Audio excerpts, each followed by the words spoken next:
stand by. Welcome to the best Rotary Club in the... What? I didn't hear what Bill was yelling at. Oh, I thought you were looking at the clock and I was late or early or something. Sorry about that. So we have an invocation. Tiffany, are you invocating? Dear Lord, thank you for the gift of serving our community together, building goodwill, friendship, and trust as Rotarians. Remind us that our words about one another matter. May we always speak with kindness and respect. Strengthen the bonds that make our club not just service, but true fellowship. Amen. All right, thank you. And the Pledge of Allegiance. I pledge allegiance to the flag of the United States of America and to the republic for which it stands, one nation under God, indivisible, with liberty and justice for all. And the four-way test. Our four-way test is right over there for our guests. Is it the truth? Is it fair to all concerned? Will it build goodwill and better friendships? Will it be beneficial to all concerned? And Teak, we have a song, or Christina, we have a song. Actually, we do not have a song today. We're going to change it up. Turn and give your friend a compliment.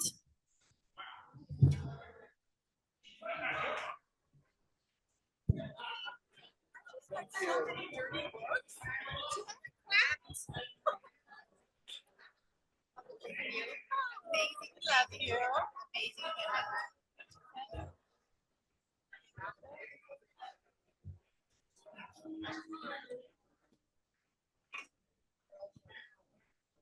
All right, go ahead and have a seat. And do we have any visiting Rotarians? Any visiting Rotarians? Do we have any guests of Rotarians? We got one back here with the mic. Are we on? Oh, yeah, there we are. Miss Joanne.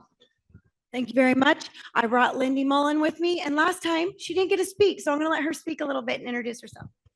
Thank you. My name is Lindy Mullen Doyle. I grew up in Lyman area and went through Sedro Woolley schools. I grew up here. My family's been here for 5+ generations.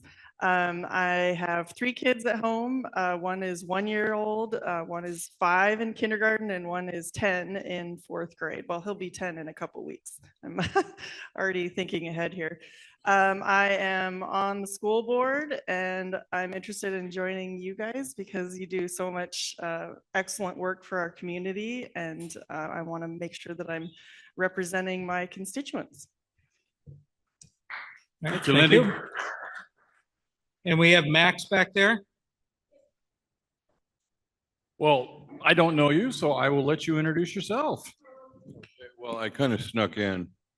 I didn't know you needed to have a sponsor, but my name is Max Collette. I live here in Sedro Woolley, and I'm starting a nonprofit, 501c3, practicing and teaching, coaching, mediation, and group facilitation.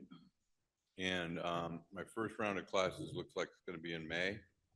So if anybody's interested, I'll leave some business cards up at the front there. If you're interested, let me know. And about 20 hours worth of training to get started. And blessed are the peacemakers. All right, thanks. And welcome, we have Max. Christina, you have introductions? I would like to introduce Jamie Colon, our Boys and Girls Club of Skagit County Marketing Director, and also mentor to our Boys and Girls Club of Skagit County Youth of the Year, who will be going on to represent us in state in about a month, and will be speaking to you today. And his name is Gavin. He goes to Sedro Woolley High School.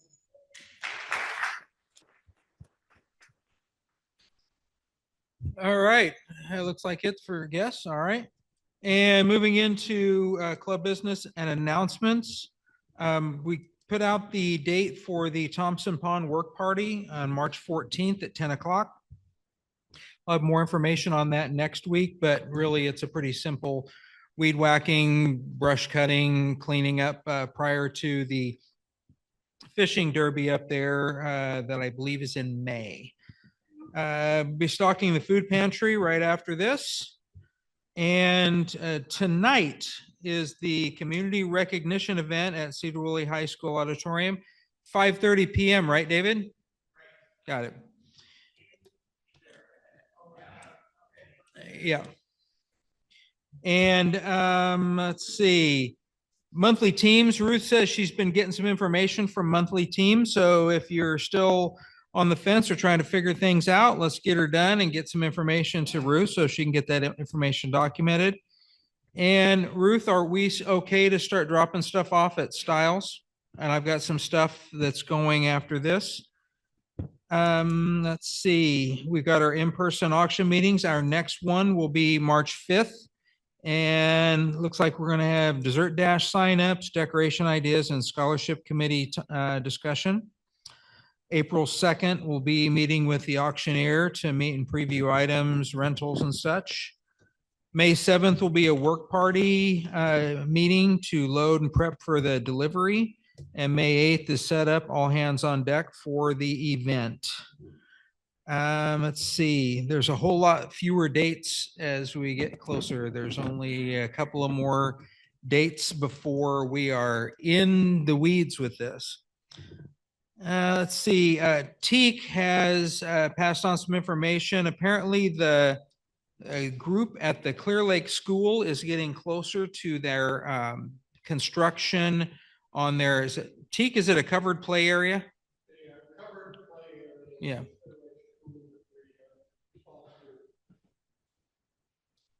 Okay, so once we find out some more information on that, I think I put some of it in the email, that they've got some idea of starting in June for some prep and some late June and into July for construction. And then do we have anything from the floor? Any announcements from the floor? Chris?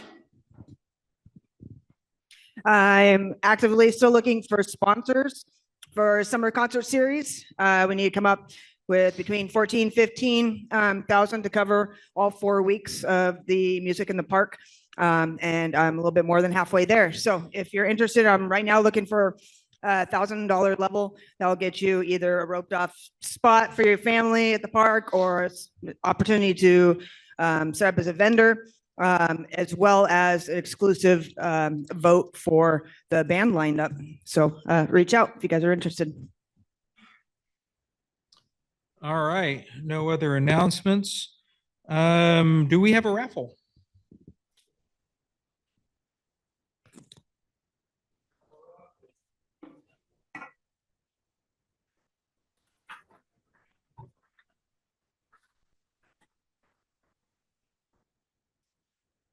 $72.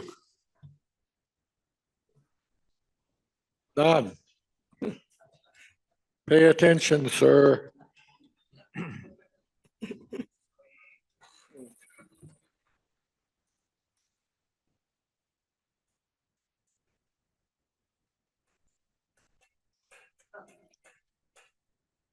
Okay.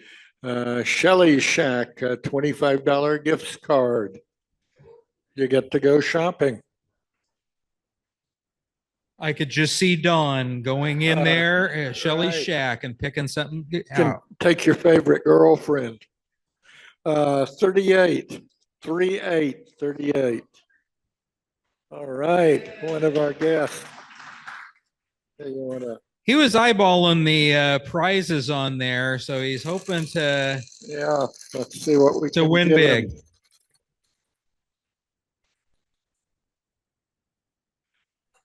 Oh, $20 cash. You hit the There we go. jackpot. There we go. You wanna- Congratulations.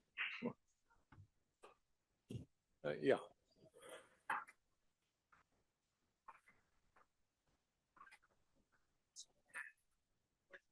$42.42.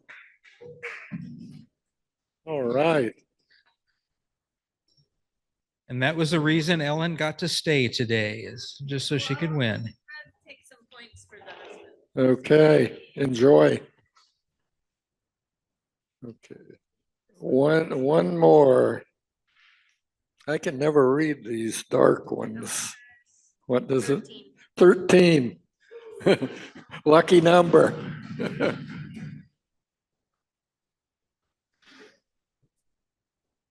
Enjoy. Okay. All right. So now we're moving on. Mike Mosher, are you starting at arms today? I am indeed. There we go.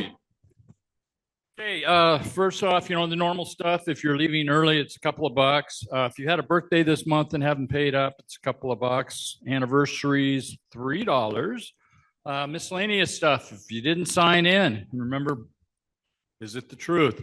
That's a buck. If you're not wearing your badge, you got it there, Chris. That's a buck. And if your name was, or a picture of you was in the paper or featured on social media this past week, pay $2. School levies all passed. Yay. If you have a child in one of our schools or you are an employee of one of our schools, please pitch in a buck for being thankful. If you don't fit into that category, go ahead and pitch a buck in anyway, because we should all be thankful. Next Monday is a very famous, very influential person's birthday in the world of children's literature. Anybody tell me whose birthday it is, Ruth, next Monday? Influential figure in children's literature. It is Dr. Seuss. That's exactly. So I thought we'd do a little Dr. Seuss trivia today. What was his real name?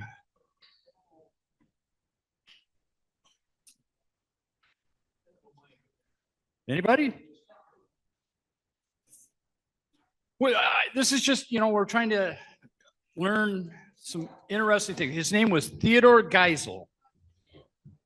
The Seuss was actually his middle name, and it was actually his mother's maiden name. He was born in 1904. So pitch in a couple of bucks. You guys didn't know the answer. Where did he go to college?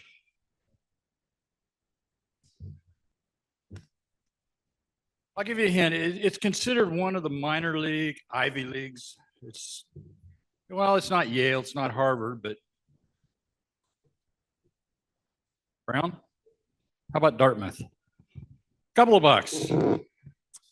Like many great things in life, he was not an immediate success. He was rejected 27 times before he actually got a published work. Do you know what the name of that book was that he got published the first time? It was not Green Eggs and Ham. It was not that. Horton Hears a Who. Incorrect. And using your phone is going to cost you an extra $5. $2 here. It was published in 1937. And to think I saw it on Mulberry Street. Green Eggs and Ham is probably Dr. Seuss's most popular book. I know I read it often on March 2nd. I read it often to my grandkids. It was written due to a bet with his publisher. Any idea what that bet was? You're on the right track. Seuss's editor bet that he couldn't write a story using only 50 words. When was it published?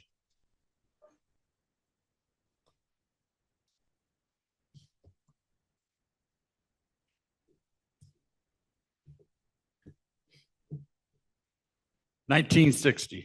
$2. I don't mean to break you here. I really don't. Somebody can probably give you a loan. Horton Hears a Who is actually, and this is for you guys up here, and I don't know whether we have anybody online, but Horton Hears a Who is actually about Japan. True or false? It is true. Horton Hears a Who is seemingly about an elephant who hears tiny voices. But in reality, the story is an allegory for Americans' treatment of Japan following World War II. After a visit to the country, Seuss's anti-Japan sentiments disbanded, and he decided to dedicate his new book to a Japanese friend. What is the theme of the book? Yeah. The theme of Horton Hears a Who. Anybody? Listening, yes. Listening, well, you're on the right track. A person's a person no matter how small. And that's what we got on Dr. Seuss. Do we have anybody that's happy out here? Travis.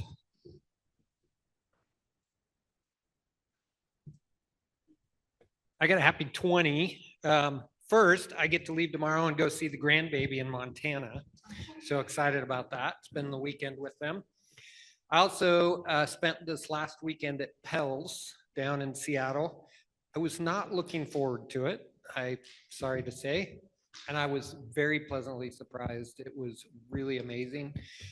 Just a lot of great people in this world where we're constantly bombarded with negative. It's so nice to go to a place where everybody's positive, everybody wants to do good stuff. So amazing speakers, great people, met a lot of people, had a great time. Cool. Miss Ruth. And I'll match Travis's 20. I also got to attend Pell's, but in a different capacity as assistant governor. And it was an incredible experience. I think I was the newest assistant governor in our district, or one of, and it was so welcoming. Everyone was so friendly. I was the bartender both nights in our hospitality suite, so I think I met about 1 million people. It was a lot of fun, and I learned a lot, but the thing I learned the most is I have 5 of the most amazing incoming presidents to support this next year, and Travis is one of them. And then we have the 2 clubs in Mount Vernon and the 2 clubs in Burlington, and talk about just the nicest people, and I'm really looking forward to working with them.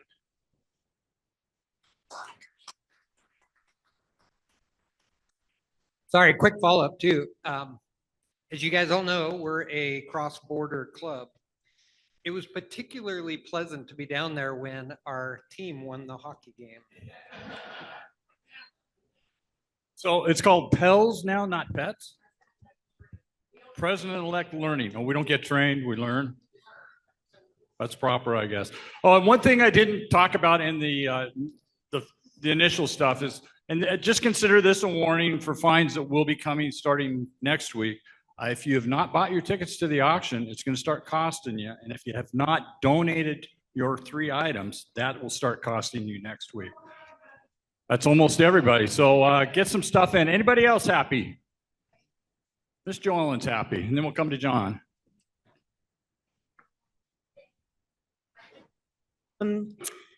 Cheer on one of our volunteers at the Skagit Special Olympics. And I'm hoping that maybe they can come and speak to us on all the wonderful work that they're doing. So it was really awesome. Thank you, Joellen. John? Well, I'm going to match the table here for happiness. Lynn Tucker and I got to go to a meeting 2 weeks ago this Friday. It was about the AI with the students. And 2 days ago, I received in the mail 2 thank yous for having us there, written by individuals. I couldn't recognize their name, but the letters are absolutely, and they just had a wonderful time sitting at a table talking to us. I thought that was pretty darn good for our school district. I don't know what else to say. Very cool. David Bricka. David's happy? David's always happy.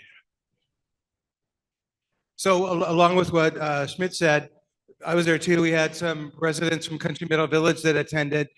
And Ellen and I, we work closely with Lindsay at the school. And then it's amazing. They want to model what they're doing here around the nation.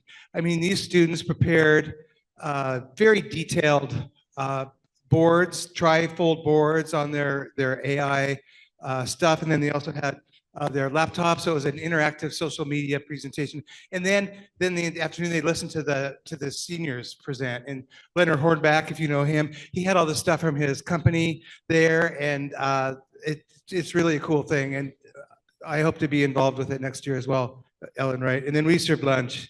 We were the lunch people, so we were busy.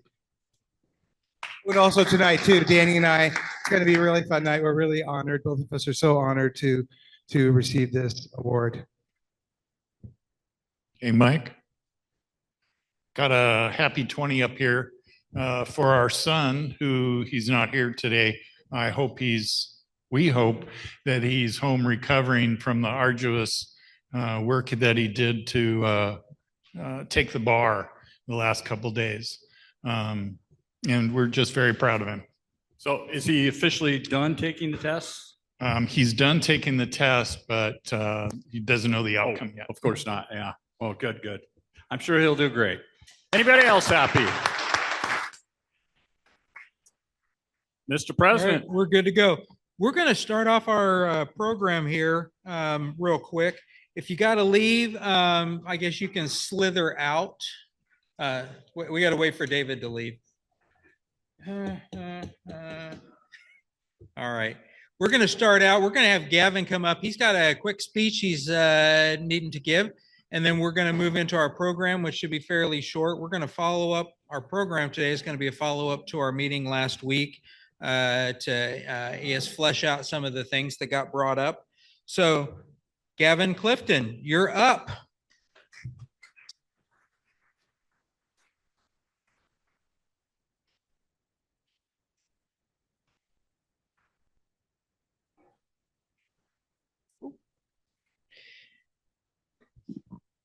Hi, I'm Gavin Clifton, and this is my speech. Be the change you want to see in the world. This quote from the great Gandhi is one I try to live by every day. The world is constantly changing, and it's up to us, starting in our local communities, to give one another the tools to create a reaction of positive change. My parents taught me this at a young age, and I do my best to share it wherever I go. They have always been a strong influence in my life, showing me that if I work hard and treat others with respect, I can accomplish anything. One day I hope to have a family of my own so I can pass these same values on to my children and teach them that with effort, anything is possible. My name is Gavin Clifton, and this is my story. I first got involved with the Boys and Girls Club of Skagit County when I was just starting middle school. At an open house, we met with club staff at a table, and they explained to us that membership for teens was free. I decided to go, and I've been coming ever since. The club has made a huge impact on my life by giving me a safe place where I feel like I have a second home. The staff has always supported me no matter what I'm doing, and that support has helped me grow into a more confident and positive person. Over the years, I've seen 3 teen coordinators come and go, each leaving their own mark. One staff member who truly made a lasting impact on me was Marcel. He helped shape me into the leader I am today and taught me how to express myself with confidence. The club now has Ulisa, and it took me a little time to open up to her, but she has shown me a lot of patience. The staff has always supported me no matter what I'm doing, and that support has helped me grow into a more confident and I'm grateful for the Boys and Girls Club of Skagit County and the incredible staff who support us, challenge us, and help us grow. In 2024, I earned the opportunity to travel to Washington, D.C. with the Youth of the Year nominees from the Boys and Girls Club of Skagit County. During our trip, we visited the Capitol building and met with our U.S. representatives and state senators. We spoke about improving school safety and expanding free school lunches to the community. This opportunity wouldn't have been possible if it wasn't for the organization giving me the platform to speak to our leaders. The club is also giving me opportunities to explore the world. One of my favorite experiences was traveling to Europe last summer. It was my first time visiting another continent, and it was incredible to see the daily life and daily cultures across the world. That trip opened my eyes to how big the world truly is. The Boys and Girls Club is extremely important to me because it has helped me make so many new friends and meet people from all walks of life. I truly believe the club is not just important for me, but for everyone. It's a great place where you can be yourself, make lasting friendships, and take part in amazing opportunities like Youth of the Year. The club has helped shape who I am today, and I'm so grateful for everything it has done for me, and I'm ready to pass that on to the next generation to come. Thank you.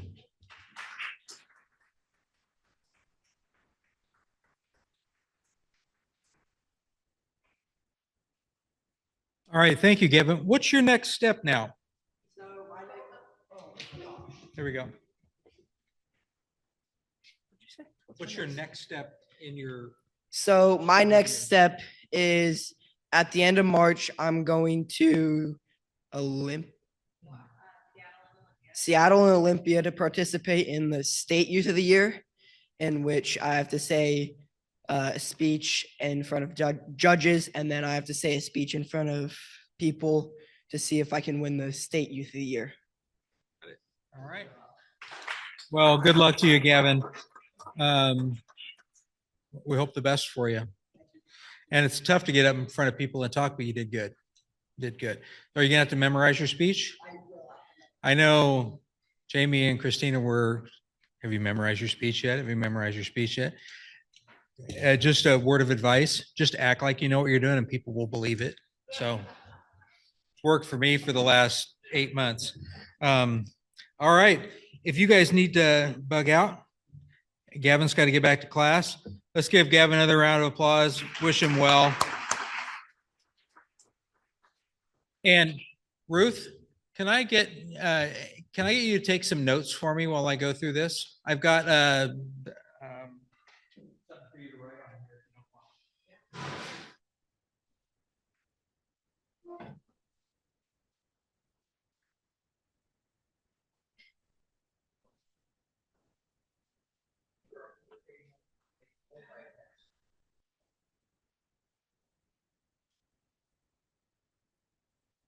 All right, so we had some awesome ideas thrown out at our last meeting, especially by Brother Ronk or Reverend Ronk. I'm not sure what he likes to go by.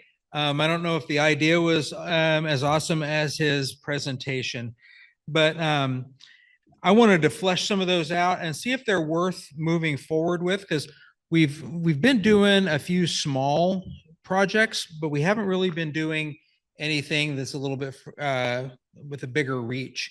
And I wanted to see if these are things that we want to move forward with. So the first one we had was Carl Garrison got up and their table talked about a movable pergola for events like weddings and stuff that can go out here. What are people's thoughts on that? Do we have thumbs up? Do we have any, Carl? I think if it's going to work, it has to make a statement, and it can't fit in the room back there if it makes a statement, because it needs to be taller than about 6 feet. Right. And so I think what we need to do is make a pergola that has that you can take apart, and it'll have a bottom part and a top part. And I think that is totally doable. And then it would fit in the back room. And the bottom part we might put on wheels or not. And then the top part you just bolt in place when you're ready to use it. And I was thinking it would be neat to make it out of fir, #1 fir. It could be new or refurbished wood. And then that way it would last like forever and be bulletproof. You know, well, something like 6x6s. Given the history of this building, bulletproof might be handy. Yeah. So one of the things that we talked about whenever we were bringing up these ideas, or it got talked about in a side conversation, is we're going to make sure that we run this by the city and the people that will end up having to deal with whatever we do. Because that's been a thing over the years, is we can always come up with ideas and we can come up with projects, but forever somebody's going to have to be maintaining it. We talk a little bit later about possible landscaping or changes out there. That's all going to have to be managed by somebody and taken care of by somebody. And I know when I worked for the city, we did not have infinite resources. I don't think we still don't have infinite resources. We still can't get the damn crossing fixed but I saw your post, Mayor. I appreciate that. But so that was one of the things that I was thinking about as this was percolating through. No matter what we do, we want to make sure that it fits something that can be managed, and it could be managed by the teenagers that are coming through here, that are hanging out. It'll stand up to the weather, and it could be mowed around easy for the crew that's doing that. But what are people's thoughts on that? I mean, are we looking at a project we want to try to move forward with at some point? After we've done a little bit more research. I want to get Nathan Salsina in here and just say, hey, this is kind of one of our ideas. What are your thoughts? Because it'll have to be, if it's something that we built and all that, then it's our responsibility to take care of and fix too. So we want to make sure we're doing all the right things. Mike. Well, I don't know. This is just my opinion. And it's nothing against you, Carl, but I don't want to build anything that's not permanent. Because the first 2 or 3 times it works, then all the people that remembered how to do it are no longer here. And Well, I know, so that's why we got to just spend more time selling what we want to build so that if we build something, everyone likes it and we keep it. But anyhow, I like the idea of having something covered over here, but it's got to be tough enough to weather the time outside. I mean, that's just my opinion, because I think it's very difficult to make something that you can put in. I mean, first you got to store it somewhere else. And if you store it somewhere else, it's never going to make it here unless people I jump through a mean, lot of hoops. to me, it reminds me of all the work I put into to make these things downtown Cedar Woolley that you could go eat outside on the sidewalk with. And we moved them twice. I almost broke my back getting them into wherever building we put them in down, by the sewer treatment plant. And they never came back. So, Right. And that was a lot of work that a lot of people put effort in. And so that's what I don't want to happen here is something that takes a lot of time and effort, and then nobody ever sees it again. So that's just my opinion on it. Well, that's why I was thinking a little bit as we were talking about that. If we come up with a bigger plan that is, I guess, amenable to the city and maintenance schedules and all that, that I'm wondering if we couldn't put something out here that would look like what the vision of the pergola is. If we're revamping some of this open space out here, something that could be built in, that would be, I don't know, something that could be dressed up a little bit if somebody wanted to, or that it just grows that way. I mean, we've got the planter baskets and all that get maintained downtown. And I know that's a lot of work. And so we have to keep all of that in mind. I think Mike's got a good point. But, the idea of this building is getting better looking all the time. It seems like every iteration of some improvement that gets done, it looks better all the time. But that takes some maintenance. I had Kevin come in here and get some of the stuff from the back room that had been in here for a while. And he goes, oh yeah, that's when we did this. And you start thinking about all of the things that have been done in this space for a while. I remember a bunch of us came in here and ripped the whole floor out. Then they put a new floor in, and then they ripped the floor out.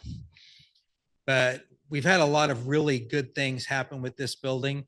And I love the idea of having something outside that could be a backdrop for pictures and all that. But I think we got a couple of different ideas here. So we'll see if we can flesh it out a little bit more and get an idea of what we want the future to look like. Because, when did Rotary build the bathrooms by the skateboard park too? Did that? So I don't know how long it took for some of the little mutants to rip the doors. I think they were some sort of carbon composite stuff, and they didn't break the doors itself. They ripped them out of the walls. And I think they tried to set this bathroom on fire 2 or 3 different times. So we want something that is survivable for the few kids that are going to cause us problems. Most of them aren't. But you can see all of the people using this park. Unfortunately, we've got a great view of the smokers that go out here to the entry gate, who sit out there, and the kids who play their thumping music right outside here during Rotary meetings every once in a while. But for the most part, they're a good bunch of people. However, Ruth and I stood outside the senior center before a board meeting one day and saw about 20 kids go into each of the bathrooms over here. Don't know what was going on there, but then my friends in blue showed up and I think scurried them along their way. So I think we got a good start here. Our next thing is the moving of the baseball fields. Josh Rico brought this up. It sounds like the idea with the moving of the baseball fields, are we geared more towards going up to Northern State? Do you know, Mayor? No, it would be the conversation right now, actually swapping in Hauser and Riverfront Park. Got it.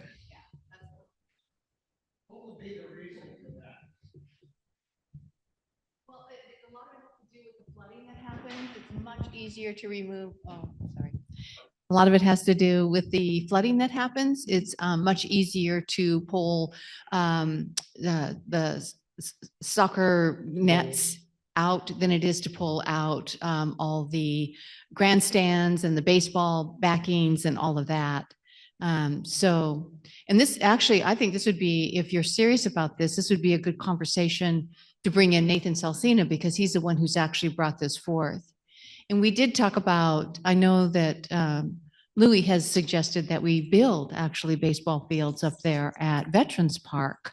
And I did have a conversation with the commissioners regarding that, and there still isn't much movement on that. So I don't know if that's going to happen or not. But the biggest reason is cost, because FEMA has already stated that, you know, they'll do this for so long, but if we don't take care of it, they're not going to reimburse us for the loss of the grandstands and the backings to the baseball.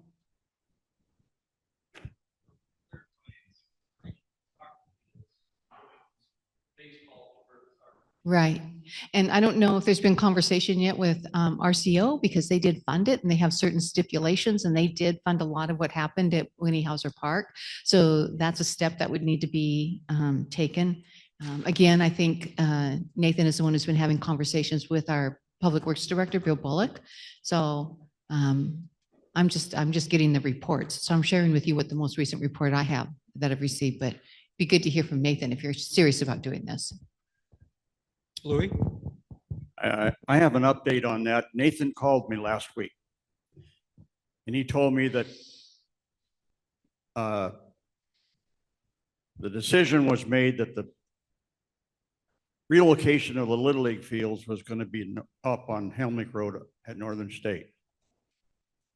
And it surprised me a little bit that you may not know that. But he said the reason that they wanted to move them now up to Northern State was because it's set aside for that. And it has been since 2000, the year 2000, when we had the charrette and we designated that area up there on the other side of the memorial to be ball fields. So Nathan told me that he was going to come up with a group of those people that were going to be needed to be involved in the conversation. And he asked me to come up with the ones that were going to be involved on our side. Because in our Rotary book, we have an 18-member, well, it's the Northern State Recreation Task Force, an offshoot of that. There's 18 of our members that are on that committee. I should say 17 because one passed. But Nathan said that he would get back to me within a week or two about who those people need to be to first go to the city council. It has to be vetted by the city council. Yeah. And then we would go to talk to the commissioners about the fact that there has to be a decision made who's going to take care of it. And there has to be also an agreement between the Little League and the city and the county, you know, to be able to do this. It's been a long time coming. And one of the things that I would like to see, along with moving the Little League fields, there's a real need for a 90-foot baseball field there too. Now, I understand that the city has allocated some monies to do this transfer. And it made sense to me to put the Little League fields up there and have the soccer fields down where it floods. There needs to be some leveling down there to make good soccer fields, but it's not that big a problem. And up on Helmick Road at Northern State, that's all alluvial material. It's excellent for a base to start with for fields. I have to say that it's been it's been something that I started in 1999. And I was the chairman of that task force. And we met here for 3 days in that charrette. And we decided what was going to happen at Northern State. And it came out the top choice of the big countywide evaluation that we made was trails. And then a little further down the line was playfields. So we're right in line because the county's comprehensive plan has in it a recreational element. And in that recreational element, that area out there is still in that element to be used for ball fields. There's a lot more to the story because over all these years and all the delays could actually be a whole program up here that everybody would need to know about because there was a lot of hurdles, but we've gone through a lot of those. And there's even a bigger plan for that property after we get the Little League fields and a 90-foot base placed. So, all right. If there's a time that you want to have a program, I can give a program and give everybody up to speed. And I think it would be important to know that because the hurdles that we have faced haven't been easy to overcome, but between the city and the county, it's happened. It's ready. It's time to happen. All right. Thanks, Louis. All right. So we got some movement. The only really tough thing with this is when you start bringing these ideas up to Nathan and you could just see like more weight on his shoulders and he gets that look like,